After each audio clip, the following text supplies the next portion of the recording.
touchdown Kansas State. Number 18, Will Howard.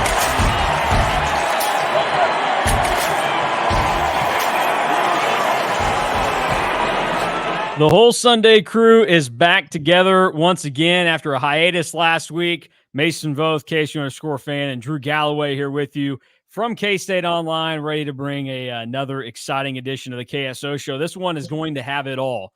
We have a bowl game to talk about with an actual opponent that took way too long to figure out today. And we also have a lot to talk about basketball-wise because not only is it a busy week for K-State basketball in terms of who they face, it was also a very busy week in terms of how bad they played this past week, despite the fact that they went 2-0 and they won both games.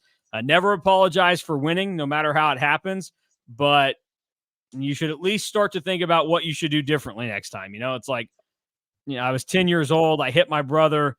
I'm not going to apologize for it, but I also understand that I need to be better and not hit my younger brother. So that's K-State. I need some apologies here. If you end up losing for not correcting your problems. Also, it made me chuckle. We got to look at the new QB1 for K-State in the intro for this show. Then we also saw the outgoing one.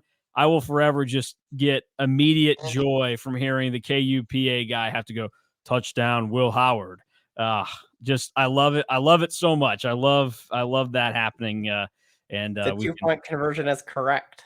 Yeah, he was on his game there. Look, I have already said I really actually like the KUPA guy's cadence. He's a lot more like a baseball PA guy where he's never too high or too low. It's just always kind of right in the middle. He's going to deliver it, and I enjoy it a lot more for football getting to hear him do all that. But all right, the main focus, I think, in a lot of people's eyes is going to be K-State and NC State in the Pop-Tarts Bowl. What an exciting time. The Cats get to go to yet again another bowl game with an awesome name, a wacky sponsor. As somebody that really loved Buffalo Wild Wings growing up, I loved the Buffalo Wild Wings Bowl in 2013 against Michigan.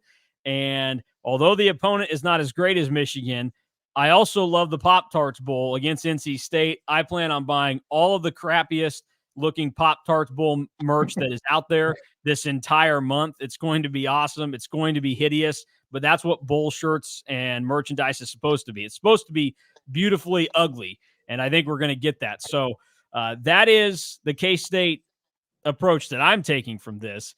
In all actuality, with what we expect from K-State in this game, I'll just go around and I'll start and let you guys name the number one thing you're most looking forward to. It can either be something about facing NC State, K-State being in Orlando, the Pop-Tarts Bowl itself, or the fact that Avery Johnson is going to be the starting quarterback. Wherever you want to take it, and I'll let Drew go first because I think Drew's probably I don't want to shame Fan by saying this, but I assume that Drew's probably eaten more Pop-Tarts in his life than Fan because of a youth thing. Oh, yeah. Pop-Tarts for sure were a staple at my house. I'd still eat Pop-Tarts every once in a while. So, you gotta enjoy it with the sponsor being Pop-Tarts. Actually, real quick, the first thing you got to say is your favorite flavor before you talk about anything else with the game. Ooh, favorite flavor, s'mores, but chocolate chip, a solid second. And I've got to say, even though I'm old, we did have Pop-Tarts when I was a kid. I know, but you don't strike me as a guy that was just like, all the way in. I would at least assume in the last 20 years, Drew has eaten more Pop-Tarts than he has. Yeah, that's where I was going with it. I was not trying to make it seem like I'm aware that Pop-Tarts have been around for a while and that you've definitely eaten them.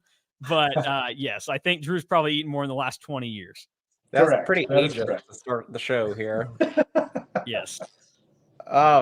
Game-wise, though, I mean, it's fun that we're gonna get to see Avery Johnson. It's one of the only non-New Year's Six games that both teams are ranked. So I mean, that's something.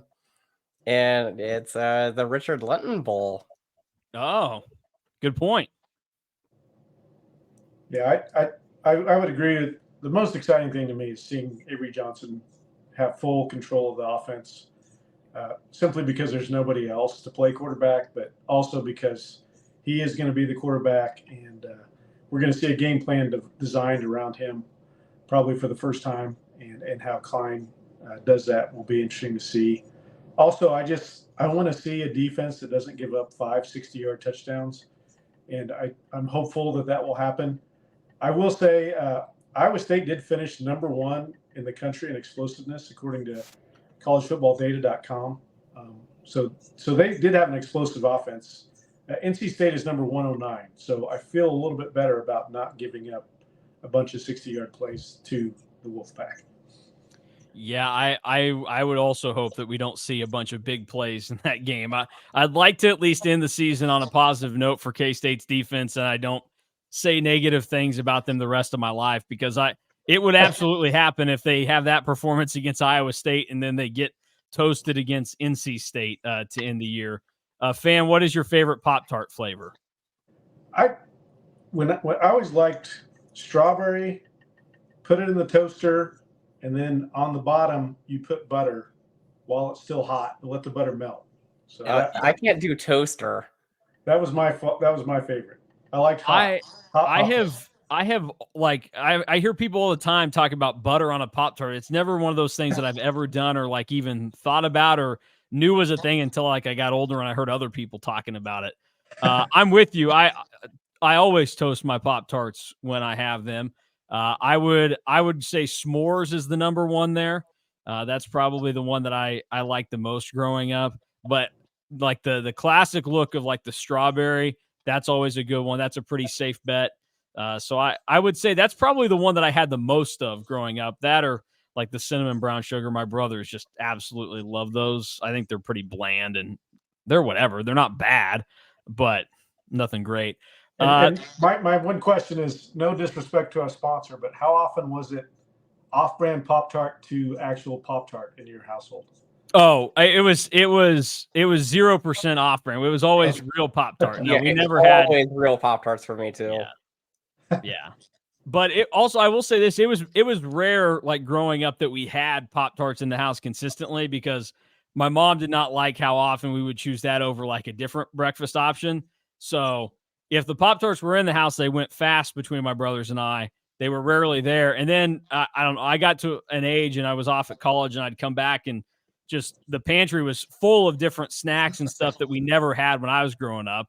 My mom just got relaxed and soft with the last two. My younger brothers, it's like my mom goes to Sam's Club and buys like a 32 pack of honey buns if they want. It's like, now I don't like honey buns, but they love them. And that was something that she would have never done. So the oldest child always gets the short end of the stick. I will say, as the youngest, I did have honey buns a lot when I was left in the household. So the number one thing that I'm looking forward to in this game for K-State is, honestly, I mean, this goes into Avery Johnson. I think he is the main reason why everybody is so interested in what's going to take place in Orlando for K-State. But I think the number one thing that I'm looking forward to is just seeing the dynamic between him as the go-to quarterback, no doubt, like there's no other option, and Colin Klein's play calling, and how that intermixes then with DJ Giddens in the backfield, and also seeing the relationship between him and Jace Brown that obviously appears to be very strong off the field. And when Avery has been on the field, we've seen it work at times. So seeing just how this offense works as a whole with Avery Johnson as the starting quarterback and the only option there, that to me means more than just the individual performance by Avery Johnson, even though it ties in. I'm just kind of interested to see how this thing works. I mean, it's probably the same feel that I had for that 2021 bowl game against LSU, where, different circumstances because it was, a sixth-year quarterback and Skylar Thompson out there. But it was fun to see just the tweaks and differences with the Colin Klein offense compared to Courtney Messingham. Now I'm ready to see it with a different style of quarterback back there. And obviously, I'm sure, Colin looks at a guy like Avery and it's like, man, if I had your running ability when I was in school and I was a great runner, like I would have done unspeakable things to defenses, and I already did that. I just wonder what the creativity level looks like with Colin Klein calling plays for Avery Johnson and knowing that, okay, we're not going to take him out after 2 plays and give the ball back to Will Howard, because I think that's one of the things that was most unfortunate about the times we did get to see Avery Johnson this season. It was either in garbage time, so it's not like Chris Kleiman was going to just chuck the ball around left and right. And then when it was the heat of the battle, you were still it was primarily running the football. So just ready to see the guardrails taken off and let Avery Johnson go out there, taking the bumpers down. They're going to let the bumpers go down, and Avery Johnson is either going to start rolling strikes and spares, or he's going to be throwing gutter balls. Either way, I'm excited to see what it looks like. Yeah, I mean, it is interesting to note too, with no Trayshawn Ward, what does the running back rotation look like? Yeah. Is it going to be more Anthony Frias, or are we going to see more Joe Jackson? Or is it just going to be kind of like the UCF game where DJ got the ball and they said, let's roll? You got to do some Joe Jackson. Bowl game in Florida without Trayshawn Ward. You got to give him a little bit of an opportunity there. So it'll be interesting to see like what that looks like. And I mean, we still don't know for sure if Ben Sennett's going to play because he could sit out for the NFL draft. So you might see more Garrett Oakley. We'll see more Will Swanson. So you'll kind of see kind of the youth movement starting on offense. And I'm excited to see how that looks. Yeah, all right. I would agree. Yeah, go ahead, Fan. No, I would agree. I think the interesting thing is we'll have the most experienced position group will be the wide receivers, based on how much they played this season. Garrett Oakley did get a bunch of time, and he showed promise. I think it'll be fun to see him. And I think Will Swanson is going to be a solid second option. Caught a few balls this year. So the intriguing thing will be how much Joe Jackson does play at running back with DJ. You got no more games after this, so DJ could have the UCF role, but this is not UCF's defense for sure.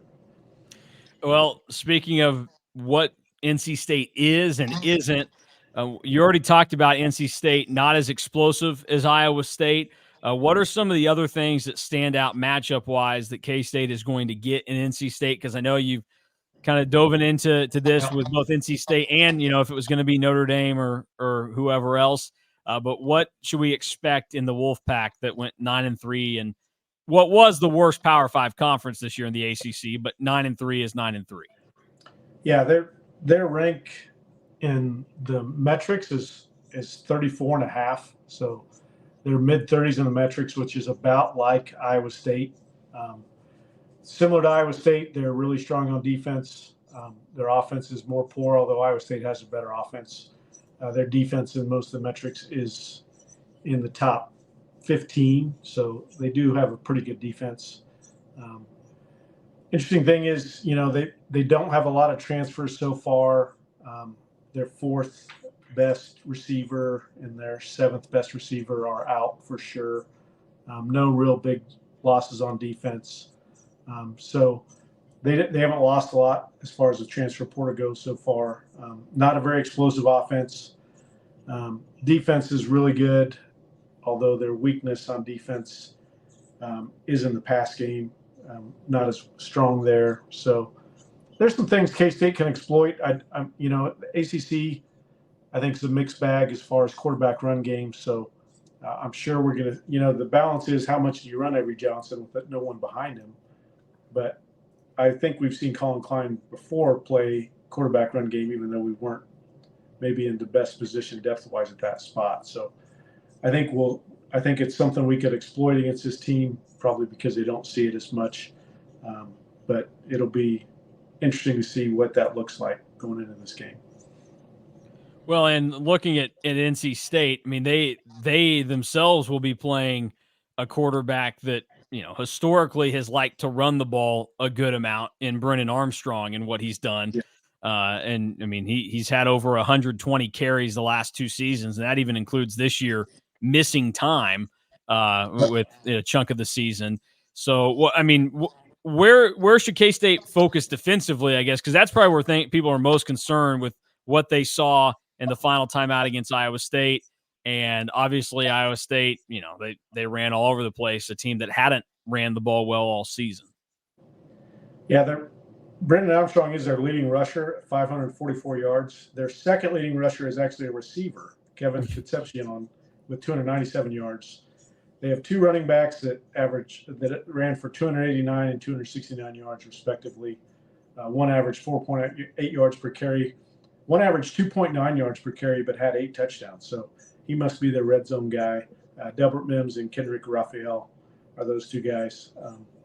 Concepcion is a really good receiver, 767 yards, averages 12 yards per catch, 64 receptions, 10 touchdowns. So those are really the main guys you're going to look for on offense. They have a tight end, Trent Penix, who's pretty solid, had 3 touchdowns and 14 catches. So offensively, there's not a lot of big threats.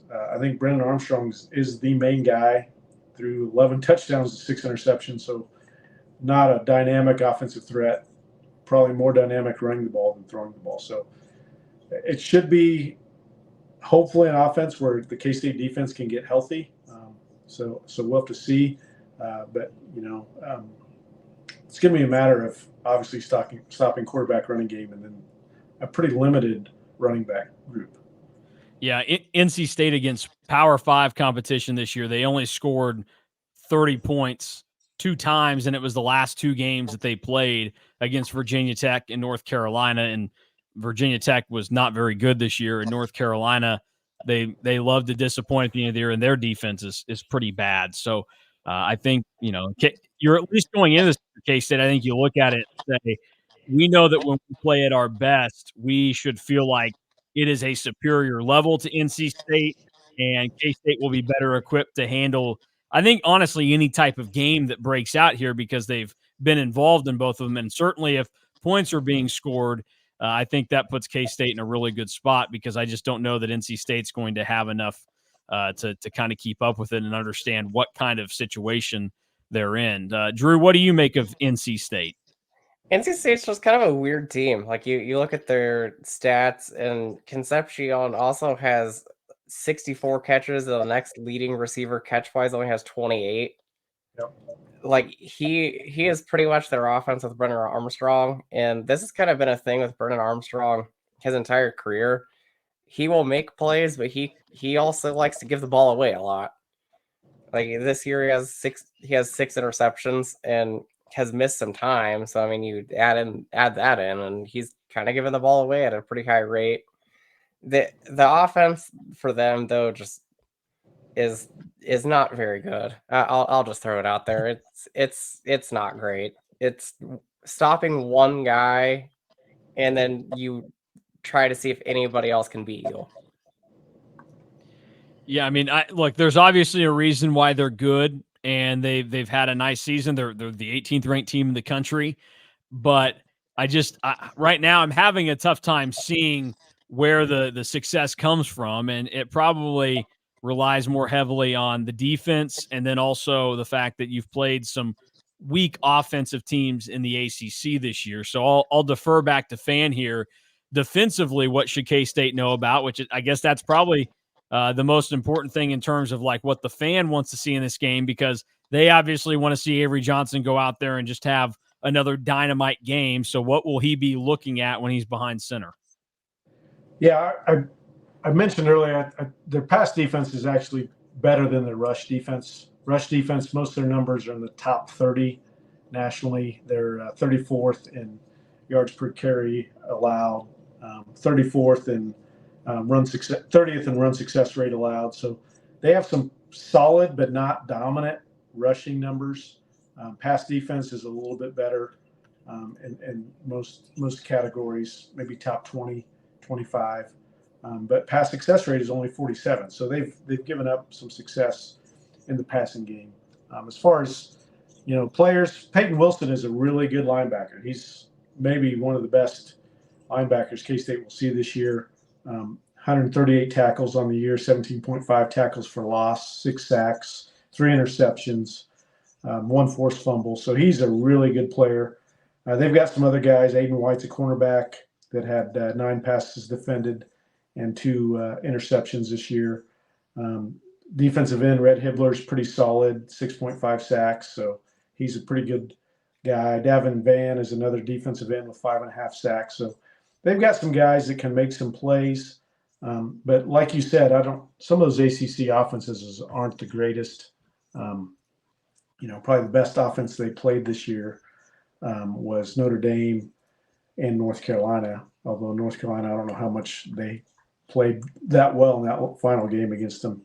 And then Miami, Florida would be the next best offense they've seen. So they have not seen offenses like K-State faces week to week in the Big 12. You know, the ACC does have some pretty good defenses. Clemson's top 10. Notre Dame, not ACC, but they're top 15. And then several others that are in the top 25. So it's weird because you're looking at such different conference matchups, which is part of the fun of a bowl game, I think, is the ACC is a way different league than the Big 12. And obviously, the ACC's really not that good of a league, because if you can go undefeated in the ACC and not even make the playoffs, then what are we talking about here? That's a great point. That is a great point right there. And you can go and look at kind of what went on here and some of NC State's struggles this year. I mean, they got to play Duke the week after Duke lost Riley Leonard, and they still lost 24-3 in that game, a game in which Duke only completed 4 passes. So NC State, obviously there are some flaws there. They're not a bad team. They're not a good team by any means.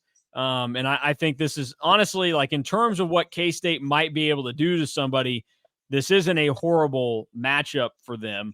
And you look at probably the biggest wins prior to North Carolina this season for NC State.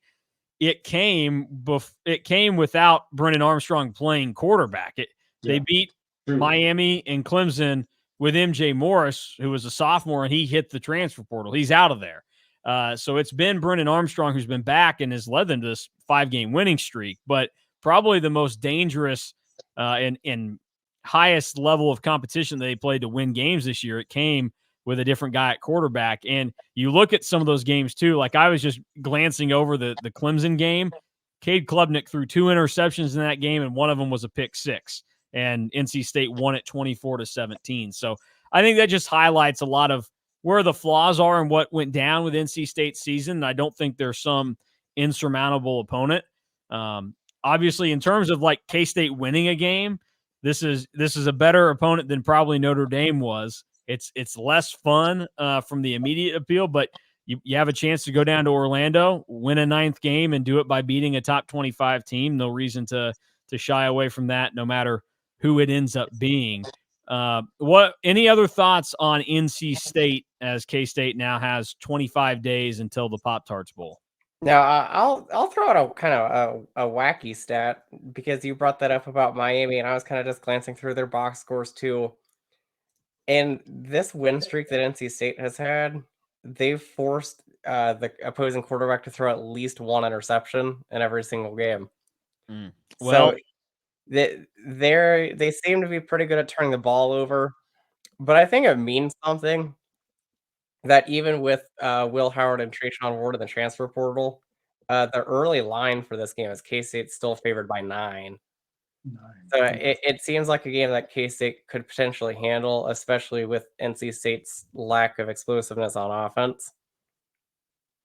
Well, I was, you sort of mentioned turnovers and everything else that they were able to do. They forced Tyler Van Dyke in Miami to throw 3 interceptions in that game that went down.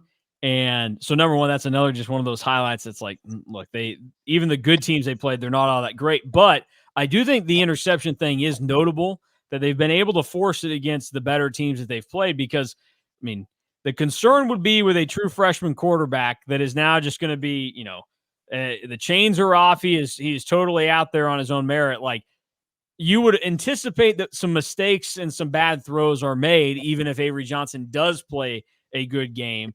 So, I mean, is that the most alarming thing going into this for K-State then, is that maybe you have Avery Johnson first start playing the entire game, that there will be this, possibility that it could be a pretty turnover-prone situation? Or how do we chalk that up? I mean, I know you were diving into it there, Drew, so I'll let you handle that first. It's probably the most concerning thing, and I think that would be the most concerning thing about any opponent. I mean, we saw it ended up not happening because the defender dropped it, but we saw it against Texas when Avery Johnson, I think he only threw 2 passes, and one was almost an interception at a pretty bad time.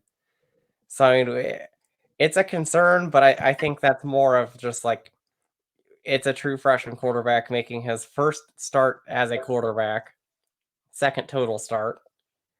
So it's a mild concern, but I think it would be a concern if they were playing, even if they were playing like SEMO.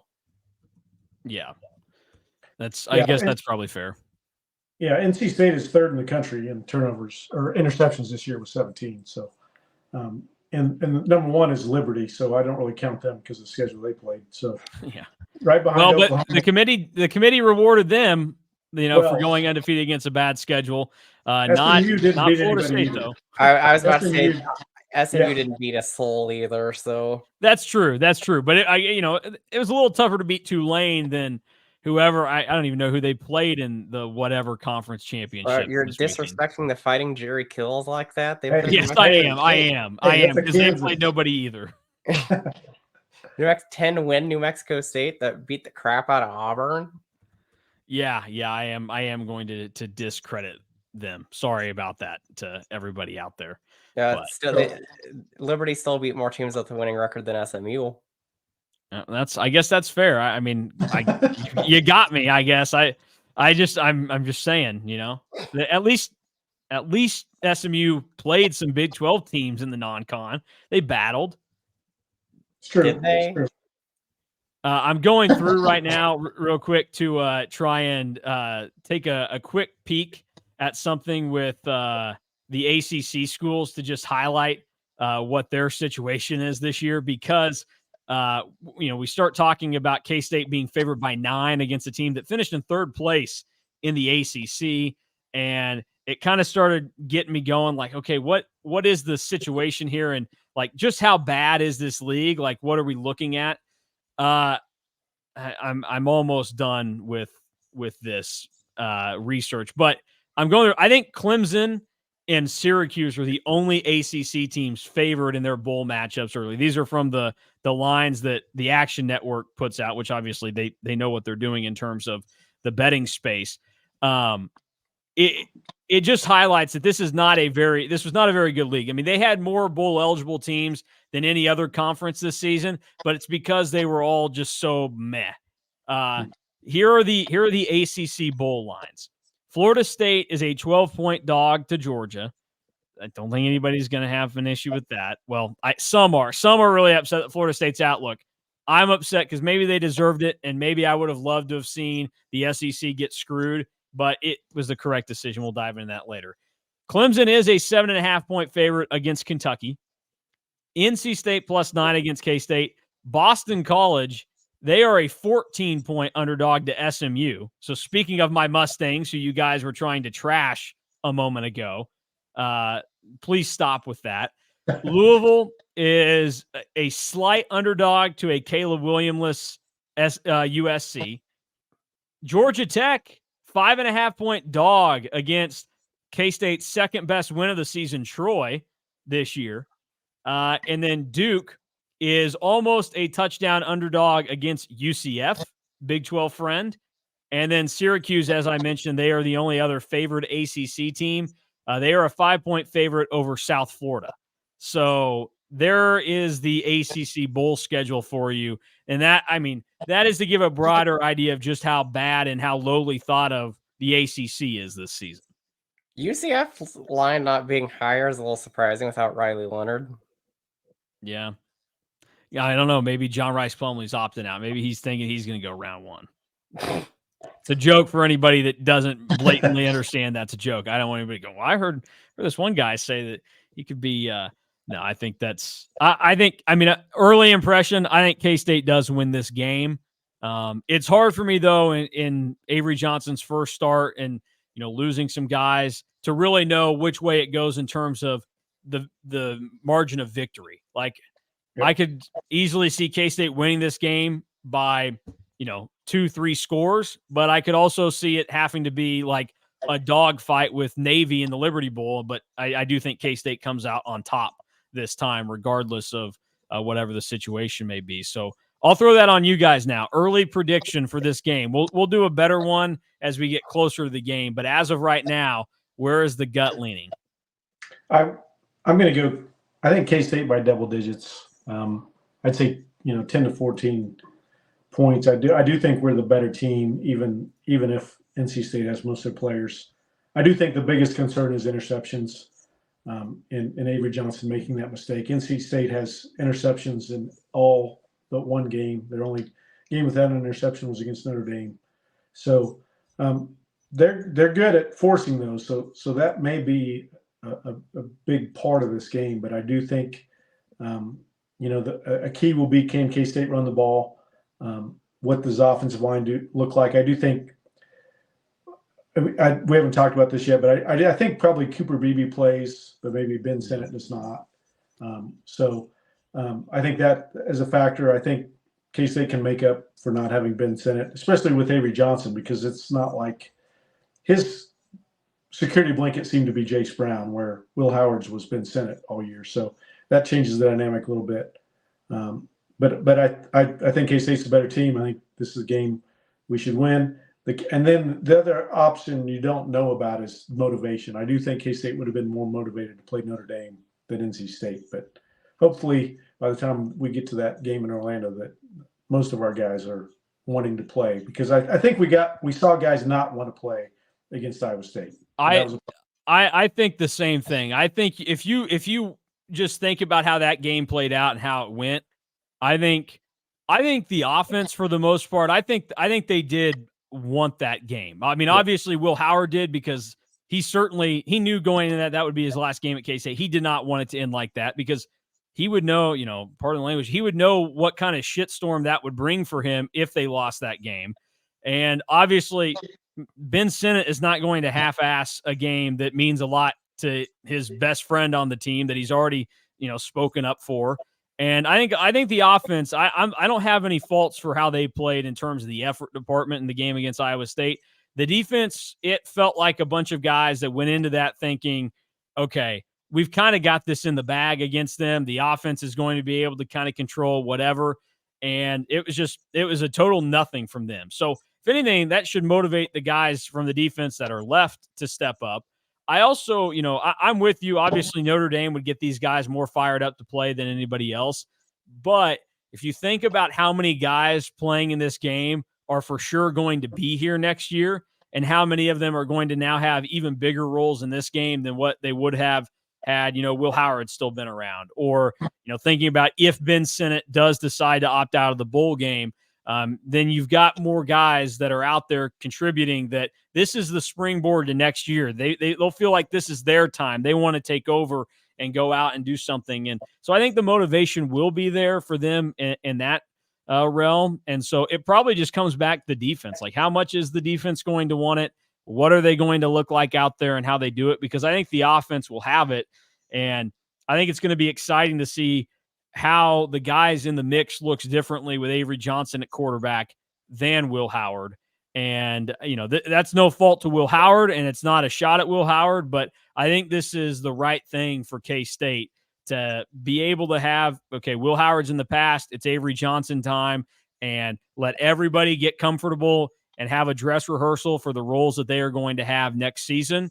And then obviously you'll have guys anchored on the offensive line, that all those offensive linemen that won't be back next year, I don't have any doubt that they're going to go out there and give everything they have, because as much as I have been critical of a lot of them this season, last season, whenever, I've never once doubted how much they care about playing with their teammates and how much they care about K-State. And obviously Cooper Beebe leads that charge. But look, I've been very critical of Hayden Gillum at times. I'm never going to fault Hayden Gillum for the love for K-State and the love for his teammates that he has. So I don't expect anything negative from there. Really, it's the defense that has to prove themselves in this game. But I mean, I think all of us think offensively that's probably the weakest spot for NC State. And if K-State comes out motivated on offense, I think that they can come out and be successful. Yeah, I think my early impression is K-State probably wins this by 2 scores. I just have a hard time thinking that NC State can keep up. And I mean, I haven't watched a full NC State game yet this year, but just looking at their offense and their stats and how it kind of looks like the games go with them, it feels like if K-State plays mistake-free football, they could blow NC State out of the building. Yeah, no, I would agree with that. It's just, I don't know. And I'm not trying to disrespect NC State. I'm sure there will be some NC State fans that find this and comment on the YouTube video like some opposing fans seem to do. They're like, look, looking at, I just don't think you're that good. Now, this has bit me a couple times this year. I did go on TV and say that I thought Oklahoma State was terrible, the worst team, and then they beat K-State 2 weeks later. So I, had to eat some crow for that. But I feel confident in saying that this NC State team is not of the caliber of a lot of what K-State has faced this year. I mean, this is the conversation we have with a lot of teams in college football, us being Big 12 people. If NC State played in the Big 12 this season, what is their record? Maybe if they get the fortunate scheduling of getting to play all the newcomers, whatever. But if they play K-State's schedule this year, I mean, they're not winning a lot of those games, as evidenced by what the early odds are saying for these bowl games with the ACC, that if you've got a school that's a 7-point dog to, I know the quarterback situation is different, but if you got a team that's a 7-point dog to UCF, you're not winning a lot of games in the Big 12 this season. Yeah, I mean, I think it's fair to say that NC State swapped schedules with K-State. NC State, their ceiling is probably 7-5. Yeah, you're probably right. They're probably Iowa State, honestly, but a worse version of Iowa State. I think Iowa State has a better quarterback, a better coach, more explosiveness, as Fan has stated. They're a worse version of Iowa State in terms of what their ceiling could be. So Iowa State fans were really pressed about how I called them not very good on last Sunday show. If you're still watching this and you're an Iowa State fan, you guys still aren't very good. Yeah. Just because you win a game doesn't mean you're better or worse than somebody. Yeah, it is what it is. All right, a couple other things to clean up college football wise before we dive into K-State basketball real quick. I do want to play this. I talked about it last week or maybe 2 weeks ago about the in memoriam video that we were going to have for Big 12 K-State adjacent people this year. Here is the minute-long video, and if you only listen to the podcast, you probably should go to the YouTube to watch this, because this will not be a very audio experience for you. It's basically just going to be a minute long of you listening to Sarah McLachlan. So I would go watch it on the YouTube if you only listen to the podcast. And without further ado, here is the Big 12 / K-State in memoriam video for 2023.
All right, there you go. Sad moments here. Not a dry eye in the house as we remember everything that we lost in the 2023 football season.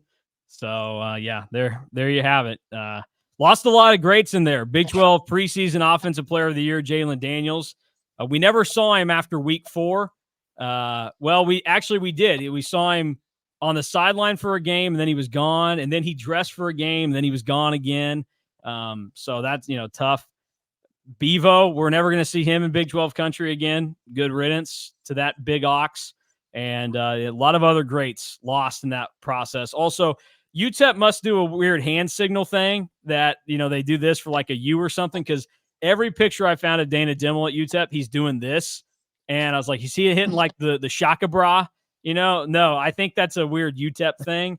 Still very funny to see Dana Dimmel just always, hanging loose with how he was rolling down in El Paso. So there you go. That is some sad moments in there, and I'm sure we'll lose some more next year. I'm really sad that we didn't get to throw Dave Aranda in there, but I already have like, it's like CNN when somebody gets past the age of like 75. It's like, okay, we better have the George W. Bush video ready because we never know. It's like they've been hovering over the Jimmy Carter death video for a long time now, and he just keeps defying the odds, but it's ready whenever he goes. I have the Dave Aranda video ready for whenever that moment comes in 2024 because it is coming. Same reason that like the Neil Brown video, I have not been able to play it this year. I thought I was. No, Neil Brown, the Neil Brown death video at West Virginia is tucked away, so he survived another year. Before we move on to basketball, some general takes on college football with a little college football outsider. Look, the only place to really go here is with what happened with the playoff today. Alabama sneaks in. They will get Michigan. Texas gets Washington. I'll let Fan go first here. Did the committee make the right move in leaving Florida State out? Not would you have rather them have been in? Did they deserve to be in? Was it the right move to leave Florida State out of the playoff? I do think without one of your key players, your quarterback, and the way they played without him, I think it's a valid point for the committee to make that move. I know that will get a lot of negative feedback and people don't agree with that, but I think, the NCAA tournament has done that before with, I posted Kenyon Martin in Cincinnati, dropped to a 2 seed, and they would have been the number 1 overall seed in 2000. So I think there's precedent for it as far as committees go. And that's what you're going to get when you choose to have a committee make the picks. Like they're going to take that stuff into consideration. And I don't think they're wrong for doing it. I know Florida State probably feels bad, whatever. And I think part of it is the ACC isn't that great of a league. It's the 4th, 5th best power conference. And I think that factored in as well. So I get why they're upset, but I don't think it's when you leave when you're in that situation and your best player gets hurt, that makes a big deal. Yeah, I mean, I agree that Florida State probably didn't deserve it, but God, that has to suck knowing that you were 13-0 and didn't get in the playoff. I mean, what's fun about this debate is that it's not a debate that like we'll need to be having in the future because the team like 13 and 14 they get left out when the playoff expands. You don't really have an argument because you probably have 3 losses or you have 2 losses. Like this is what was fun about the 4-team playoff. But I mean, it sucks, and I feel really bad for Jordan Travis. I'm still trying to recover from the video because I'm just so sad seeing that the first time. Our in memoriam, RIP carpooling. I mean, I think the thing that I was actually the most upset about with the playoffs, though, wasn't even Florida State getting left off. I thought that Washington should have been ranked number 1. I agree with that. If you're basing things off of what you saw this weekend, which obviously the committee was with leaving Florida State out, you have to put Washington number 1 over Michigan because now they probably didn't watch Michigan Iowa last night because they're just like, we got a lot to focus on with that Florida State crap. They're going to win that game, whatever. But Michigan did not look good in that game. They got lucky with some bad Iowa fumbles and really just bad Iowa football in that game because beating that team like they did last night, that was not good. So I would have had Washington number 1 as well. I agree with that. And I think, you look at how this works out now. I mean, Washington this is like in the NCAA tournament when you have all these 1 and 2 seeds from the same region. And so you end up with like the 3 seed that then goes on to play like K-State last year, honestly, where K-State's a 3 seed. They have to go to Greensboro and Kentucky fans are like, yeah, that's not a bad drive for us. Like, whatever, we're good. That's kind of what happened to Washington where because they were the 2 and Michigan is the 1, which I get it. It's the Rose Bowl. It's a Big Ten thing. How does Los Angeles make more sense to a Michigan fan than New Orleans? I don't know. But they get screwed by ending up at the Sugar Bowl where obviously Texas is a lot closer in proximity. Texas obviously not been on this stage since 2009. Washington, this is their second playoff appearance. Texas fans will show up to that game in large numbers this year. I'm confident in that. that's going to be a tough battle for Washington. I really think we're heading towards Texas-Alabama Part 2 for the national championship. And I don't necessarily think it's the wrong thing. I mean, I think in the end, if the talent plays out that way, then it's right what the committee did. All season, I think Michigan and Washington have probably been the two best teams in the country. But I just don't actually think they're better than the two teams that they are playing. And in terms of the Florida State thing, I said it earlier, I would have rather have had Florida State in over the SEC, but in, deep down inside, I know the committee made the right call this year that Alabama is better than Florida State, especially as currently constructed. And if you're trying to have this argument about, whatever, you're just not being honest with yourself. You think Florida State is better than Alabama right now. So I think they made the right call. It'll be an entertaining playoff, probably the most entertaining playoff that we've had in the history of this that has now gone on for a decade. So I'm looking forward to it. Yeah, we might finally get two good semifinal games. Yeah, I guess we got them last year. I shouldn't discredit last year in the semifinal, but that was the first year where both games were really good. Yes. All right. One final football thing. I promised him that I would do this. Speaking of in memoriam, he should have been on there. I'm sorry. Alec Bussey should have made it. My former coworker, who now is off doing other things.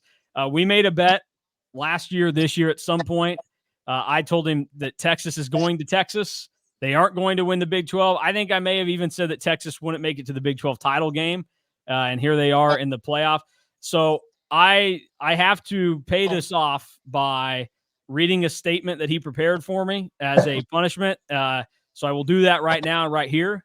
I have not read over this. These are his words written for me, not my own. But here we go.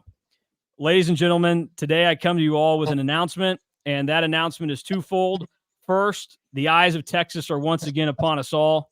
That's a somber note. The second, Alec Bussey was always correct about the Texas Longhorns being the best team in the Big 12 in 2023. Steve Sarkisian, the deserving but not rewarded Big 12 Coach of the Year, ended the, quote, Texas will always Texas, end quote, stigma by his utter impressive talent accumulation gifts, player development, and established culture on the 40 acres of Austin, Texas. The improvement of Texas and knowledge of Alec in his prediction is not one to be taken lightly, as Bill Snyder once said. Alec was correct. I was wrong, and the eyes of Texas will always look down upon us all and see championship rings on the fingers of the 2023 Texas Longhorns. Hook 'em horns. So there you go. There you go. I paid that off, and whatever. Honestly, like at this point, I'll get your guys' vibe. As much as I was against Texas this year, I hate them. I hate the arrogance. I would prefer Texas win this national championship. Certainly, whoever wins between them and Washington, they've got my backing. But look, they screwed over the Big 12, but they can give the Big 12 one gigantic gift on the way out, and that's winning a national championship, something that has not been done since what was it, 2005 that they beat USC. So I will throw my support behind the Longhorns for the college football playoff, because you go out, you're playing as a Big 12 team, and if you can do it as a Big 12 team, I will support you for that, because then when you don't win jack in the SEC, similar to what has gone down with like Texas A&M and Nebraska and Missouri, I can say, well, look, you never were able to do that in the Big 12, or you did it in the Big 12. You haven't gotten to that level in the SEC or the Big 10. So I look forward to doing that with Texas. So the Horns can go win the national championship. As long as Alabama and Michigan doesn't do it, that's good with me. So, yeah, I agree. No Michigan, no Alabama.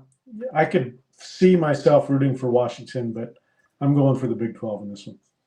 I wanted Washington to be number one, so I could root for a Washington-Texas national championship. Yeah. And now it's whoever wins that game, I'll be rooting for. But I guess I'll root for Texas.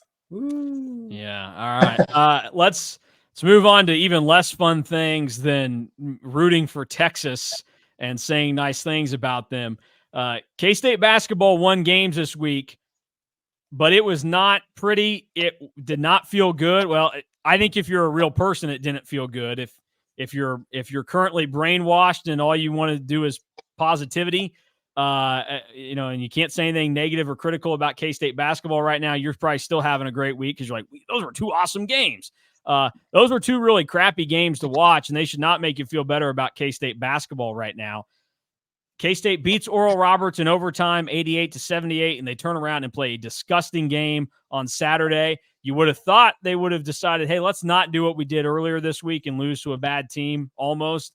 No, they flirted with danger yet again, and it took a heroic shot by Tyler Perry to force overtime, and K-State held on for a 75-74 win over North Alabama, who, as Fan pointed out and got killed for, statistically speaking, they are outside the top 200 in KenPom.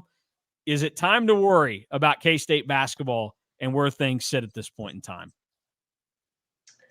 I think it's valid to have some concern about where this team is at and what they can do going forward. And the next 4 games are going to be the tell. Like, you have Villanova, LSU, Nebraska, Wichita State in the next couple weeks. So we'll know a lot more after that. But it's easy to be concerned going in. North Alabama was not a very good team. Their point guard did some things. He was quick, I guess, and fast, which our coaches talked about.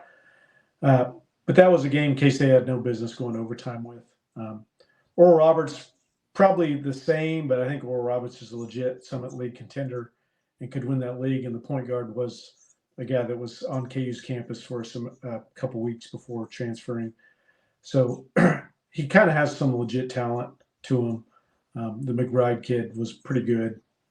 But North Alabama's without their best scorer this year, and they come in and push K-State. And really, I thought with a minute left, I think less than a minute, K-State's down 5. And I started composing the tweet that this was would be the 7th loss to a 200-plus KenPom team since 1999. K-State managed to pull it out, but man, that was not pretty. Yeah, I think more of my concern actually comes from yesterday's game, because Oral Roberts, I mean, say what you want, it is the American, but Oral Roberts did beat Tulsa last night. So Oral Roberts is capable. North Alabama is not good at all. They got blown out in their only other high major game when they played at Mississippi State. They didn't have their best player. And they came in, and what bothered me, and I kept telling Fan this the entire game, what bothered me was K-State's effort and their body language. They looked like they wanted to be literally anywhere else than on a basketball court last night for about 39 minutes. And that's just something that can't happen, because you do that against any other team that they're about to play the next 2 weeks, and you're going to get blown out of the gym. So they need to do some soul searching, I think. Especially when you consider, like, this is not a team that can do that. Like, everybody that is on this team, for the most part, you should have something to prove. If you're Tyler Perry, you're supposed to be out there trying to prove that you can be a Power 6 player. You can play at the Big 12 level. You can be a guard and a leading player at this level. If you're Cam Carter, you're supposed to be proving that, last year, if you dive into it, and advanced metrics and even the eye test from people that are, really smart with basketball, I would tell you Cam Carter wasn't very good last year. And all we heard about this offseason was how much better Cam Carter was and how much of a step he had taken. It looked like at times there were flashes there, but he's kind of slipped in recent weeks. He should have something to prove and trying to at least make us think that he can be a legitimate player to lead this team. Arthur Kaluma, he has a lot of things to do. Obviously, Jerome Tang feels that he has something to prove. He's got to prove that, the guy he was at Creighton, which was, one really awesome game, 24 points, double-digit scoring, rebounding, all of that. Looks like a freak out there, and then 4 straight games of duds. Try and prove that you are a legit guy, the guy that people were excited about when K-State landed you as a transfer. And I honestly think Kaluma has done a fairly good job of that. Wasn't the most impressed with the North Alabama showing for a large part, but that was pretty much everybody. And then you just keep going down the list. I mean, Will McNair, you're a guy that you haven't played a ton of minutes in your career, even at lower levels. You have an opportunity here at K-State where you've given K-State more than I thought you were going to at any point this season. And, Now Jerome Tang feels like he can't even put you on the floor for a game. Like, you have something to prove. Every single one of these guys has something to prove for K-State. The fact that they're not playing like it is really concerning. And I thought, Kellis, I thought he asked a fair question after the game yesterday, which was, you guys have turned it on late, second half, overtime to get these wins. Why aren't you playing like that from the start? People can kind of laugh at it or say that's not really a fair question. Games are different and all that. That is a fair question when the effort and energy seems to be lacking early in games. And I think this is a team that feels a lot like the game should just come to them because they're facing Oral Roberts or North Alabama, and they have the wrestling-looking Big 12 logo on their chest. And unfortunately, this team right now, as they're playing, these are not Big 12 players. You've not played a Big 12 game. You've not proven yourself to be of a caliber and quality so far to be a Big 12 player, and certainly one at K-State, a team that went to the Elite Eight last season. I still think this team can get there. I think there's a lot of potential with this team, but they got to get things figured out. And I know that they've got some big-time opponents coming up. I think that Tuesday against Villanova, we probably see good effort and energy from the get-go. But I have legitimate concerns past that because you are facing LSU, who we know is not a very good Power 5 basketball team right now. You are facing Nebraska, who is not a very good Power 5 basketball team right now. Nobody's ever once thought about Nebraska as a basketball school. And Wichita State is a team that, maybe if this was 10 years ago, we'd be talking about as a basketball school. Wichita State has pretty much been bums for the decade after that Final Four. I don't think that K-State, if we're thinking motivation and the opponent is the problem, I don't think that this team, as they played this past week against Oral Roberts in North Alabama, I don't think they're going to be motivated for 3 of the next 4 teams on the schedule, even if they come from good conferences and teams that could be something in the future. I think Wichita State is a fine team this year. I just don't know that these guys are going to see it like that. They have to find the self-motivation for themselves, especially when you consider the Big 12 this season. Like, this is not the 10-team Big 12. You're going to go out and you're going to play, I think the second game of conference play is against UCF this year. Maybe it's the first game. You think this team, as they are currently playing, is going to take UCF seriously? I really don't. I think that there are some serious things that they have to get a handle on. They have to play better. They have to come out with better energy and be focused. And you can't just play Big 12 basketball player. You actually have to go out and be one. And I think right now this team has a lot of what I refer to as PMS, Patrick Mahomes syndrome. Sometimes I think Patrick Mahomes goes out too hard trying to be and play like Patrick Mahomes. Just go out and be yourself. Just go out and do what you got to do, and you will become Patrick Mahomes in those moments. I think right now you have a lot of guys that they want the lifestyle. They think that if they just go out there, do this and that, they are a Big 12 basketball player. No, you have to go out there and prove it by putting together the talent that you have and making it work for you. And I think they can. I think Cam Carter can be a really good basketball player, despite the fact that I've been down on him more so than some over the last year and a half. And he, hasn't fully shown it to me yet, but I think it's there. I believe in Tyler Perry, but I also think that you have to get some other things in line. And I'll finish off by saying this and giving a little bit of benefit of the doubt here. Yes, we see other teams, they are losing games that they shouldn't right now. And obviously it can happen to anybody. It's not a great time of year for crowds showing up and everything else that goes with it. And in addition to that, I think Quez Glover coming back, it'll be interesting to see how that helps whenever it comes, sometime this month, it seems likely. And obviously you're waiting on Naquan Tomlin. He is the big piece to this. He immediately, the second he shows up, he's your most talented player, probably your best option if he's feeling assertive and wants to put himself out there. But this team right now, those guys have been out for a while. Their status is unclear moving forward. You have to learn how to make this team be a good team and not bank on those guys coming back. And I probably sound really negative. A lot of people probably hate me because I know that K-State basketball fans only want positivity slammed down their ear hole right now. But there are serious concerns about this team. And I don't know that it's going to be fixed, and I'm going to believe that it's fixed until I actually see something on the floor, because I was positive on this team prior to this week. I thought they had been better this year than I anticipated before the season, given all the circumstances. But now I have some serious concerns, and it's going to take a long time before they get my trust back. Yeah, I said it last night or yesterday afternoon with Fan. It shouldn't take going to overtime to light a fire under your ass. And it certainly shouldn't take it happening twice. Yeah. So that is kind of an issue for me, just from a body language perspective. From an actual basketball perspective, this team, especially yesterday, was not spacing well on offense, Yeah. and they kept driving right into three guys.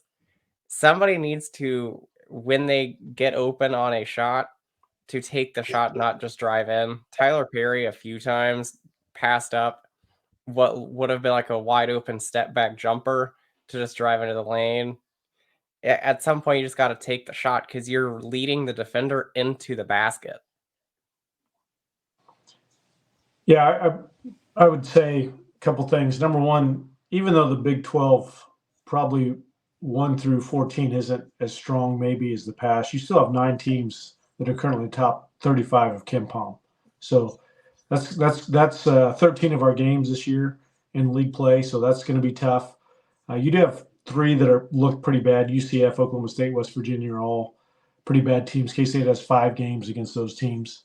To me, the biggest concern, though, is K-State has the 3rd worst defense in the Big 12 right now. So if they don't fix that, and they're not super great on offense, they're okay on offense, but Coach Tang has talked about how good of shooting this team has been, or is supposed to be, and we've not been a great 3-point shooting team, especially lately. If they don't get those things corrected, it's going to be tough to win games in the league, especially when you have a lot of really good teams. You have 10 or 4 top 10 teams in KenPom right now. The K-State will have quite a few games against. So a lot of things to fix, a lot of things to correct. I do think Naquan Tomlin helps a bunch. Glover helps depth-wise, but he's the same size as Tyler Perry, so it's not like you're getting a big point guard to help you out, which I think probably K-State needs. They need to play Tyler Perry probably more off the ball. But then you're relying on Day-Day Ames, who's a true freshman, to be your point guard. And you're going to be up and down with a guy that's not a top 25 recruit. He's a solid recruit. I think he's going to be a really good player in the future. But anytime you have a top 80, top 100 type kid as your point guard, you're going to ask for trouble playing in a league that's as tough as the Big 12, especially with the guard play. I mean, there's so many good guards in this league. So we'll see. I mean, I think, like I said, the next 4 games are going to tell us a lot. Yeah, and look, I don't want to be the guy that is overwhelmingly negative and doom and gloom without giving real reasons for it. But I'll be honest, like, if you're asking for reasons why you should be concerned and stuff after how K-State's played the last 2 games, that's an issue in itself, because the scores and the fact that the games went to overtime, that should be alarming enough. Like, if you ask, well, why are you so down? Like, what is K-State doing wrong? Outside of winning these games, everything they are doing is wrong right now. But I will say the number one thing that I think is a problem with this team is there is not an on-court leader with them. There is not a number 1 on this team. And that is just the issue you're going to have when probably your best player talent-wise is out right now with a suspension to Naquan Tomlin, and also something that you run into when Tyler Perry is probably the next man up on that, but he came from playing guard in Conference USA, and he is undersized, and he's not as quick as Marquise Noel was. There are a lot of differences between those guys other than the fact that they're small.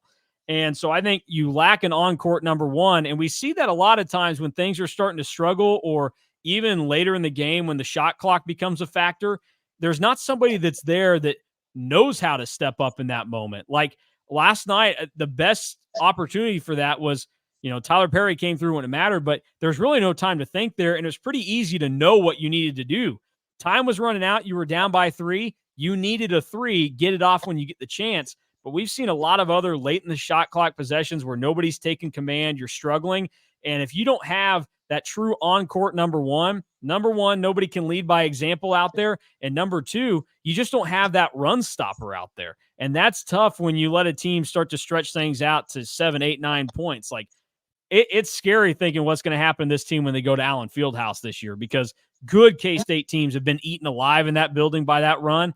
I don't know who's going to throw a bucket in when KU's on that 11-0 run and the place is shaking and everything else. So I've got that. I think the rebounding, I mean, people complain about this all the time. I think every high school coach in America whines about it, but I think these guys are trying to do their best Aaliyah Carter impression when they're going for a rebound. Jarrell Colbert is taller than 95% of the dudes on the floor with him. And he showed us some flashes yesterday against North Alabama. So credit to him. But you are taller than these people. Just grab the ball. You don't have to bat it out all the time. I think this team is looking to do a lot of team rebounding and just like somebody else will get it. Let me try and help you. Quit with the batting it out thing and be more strong and convictive when you're going for a rebound. I also think another thing that is big, this team is lacking in their actual knowledge of how to play the game of basketball. Like, obviously, these guys are Division I basketball players. They know how to play the game. They know how it works, all this stuff. But in terms of the intricacies and the little things that you have to watch basketball and know how to do right, I think they're lacking in that right now. And that shows a lot of itself on the defensive end. It also goes into what Fan talked about offensively when guys just need to know you're open, take the shot there, or know when to do this and when to do that. I think this team lacks it. I think we've seen it in different moments. There's just a lot of processing that it's either slow or they just don't have it. And really the only way that happens is you have to be able to watch more basketball. So you got to watch more film, watch other games, and be able to pick up on how that's going down. And the fourth thing, and Fan talked about it with Day-Day Ames, but the fact that when things are kind of struggling and the number one thing that it seems like Jerome Tang has to rely on right now is just throwing it up and saying, the three freshmen, those are the best plug-and-play options we have to try and fix our problems right now. That's a sign you're going to struggle as a basketball team because relying on those guys is a tough ask. And even though they're all, I think, very talented players, will be really good in the future for K-State, they are not of the caliber of recruit that can come in and you can put that on them. These are guys that even though they're 4 stars, they still need that development and to be eased into this thing. And just K-State doesn't have that ability right now, and it's not fair to the freshmen, and it's not fair to anybody else that is hoping to see K-State succeed right now. So I've got serious concerns, and really they're going to have to do some good things over this stretch of basketball coming up to get me fully back on, or I'm back to where I started the season thinking this team's going to have to do a lot to fight for an NIT berth. Because I will say real quick that that's the other thing that people don't understand here is one more slip up in non-con. The margin of error in conference play is very, very slim for K-State considering what they have left on the schedule. I mean, that to their benefit is why it's good that they didn't lose to Oral Roberts in North Alabama because that would have almost sunk them. But as it stands right now, 8-10 in conference play historically is getting you into the NCAA tournament in the Big 12. They drop another game or two in the non-con. It's going to be tough to make the case at 8-10 in the league, especially if they don't get the right kind of 8 wins. It's tough to slide them into that. And then at that point, you're just trying to find your way into that, afterthought of a tournament and the 36 teams that go to the NIT. So that is my larger take on K-State basketball right now. And again, I'm aware that some people are probably upset. And Drew and Fan probably think that I've talked a lot, and I'm overly angry about this after just 2 games. But it's how I feel, and I think more people should be that way. I'm not seeing enough frustration. I think with people, it's just they won, whatever, valuable experience. Overtime against Oral Roberts in North Alabama is not valuable experience. That should make you scared as you'll ever be that you are not playing good basketball right now. The body language for me for the basketball team against North Alabama, I thought was at least on par, if not worse, than football's body language against Iowa State. Yeah, that's not great either. Especially the first half. It was a poor first half effort. I keep going back to the next 4 games. I think you're talking 3-1 minimum. You're probably hoping they go 4-0 in these next 4. Obviously, I think Villanova at home was probably the toughest of those 4. I think they're better than LSU, Nebraska, and Wichita State. You do have to go to LSU.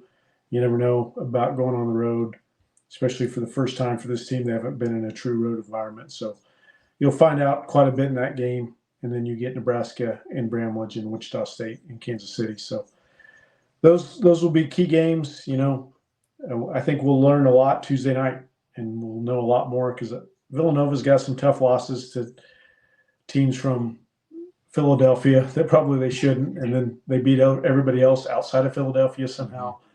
Pretty good win against North Carolina.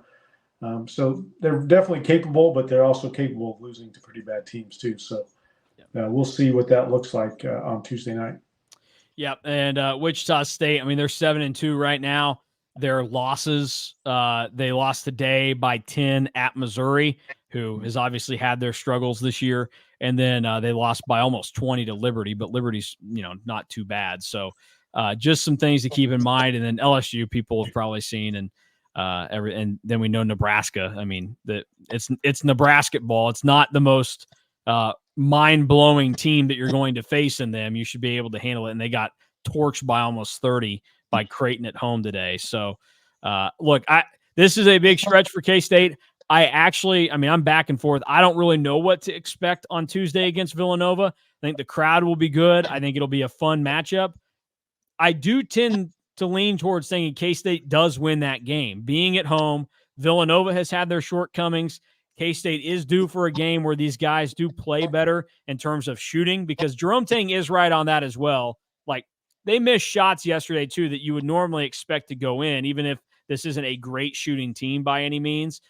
So I do think they beat Villanova on Tuesday, but even winning that game, it won't bring me fully back in. I'll still have my concerns. They really have to do good things over this 4-game stretch against Power 6 teams that they're about to face in Nova, LSU, Nebraska, and Wichita State.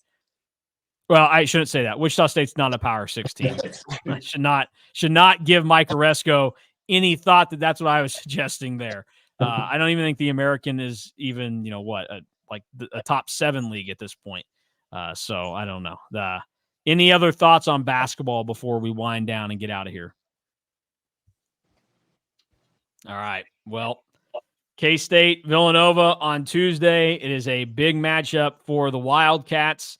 Both Wildcats. I would prefer the ones in purple come out on top. It is a 6:00 game. So I know people get accustomed to 7 or 8 o'clock tips. It is 6:00. So be on top of it if you're planning on being in Bramlage for Tuesday for K-State and Villanova. And if you're not going to be there, nationally televised on ESPN2 for the Big 12 Big East battle, of which K-State has never won a game in.